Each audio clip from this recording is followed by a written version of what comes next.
આદરણીય માનનીય વ્યક્તિગત ગણ થતા મારા વહાલા પ્રિય મિત્રો, આજે હું લોખંડી પુરુષ સરદાર વલ્લભભાઈ પટેલને વિશે યાદ કરવામાં આવ્યું છે. સરદાર વલ્લભભાઈ પટેલે ભારતમાં વિરાસનનું વિરોધી છે.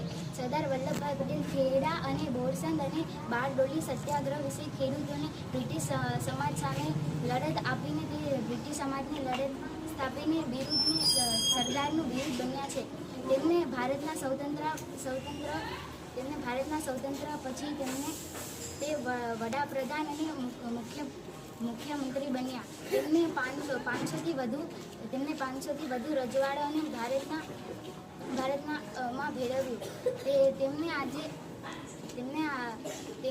આ સત્યાગ્રહ અને એકતાની વિશે એમ કહેવા માંગુ છું કે ભલે ભાષાઓ અને ધર્મો અલગ છે, પણ આપણી સંસ્કૃતિ એક છે.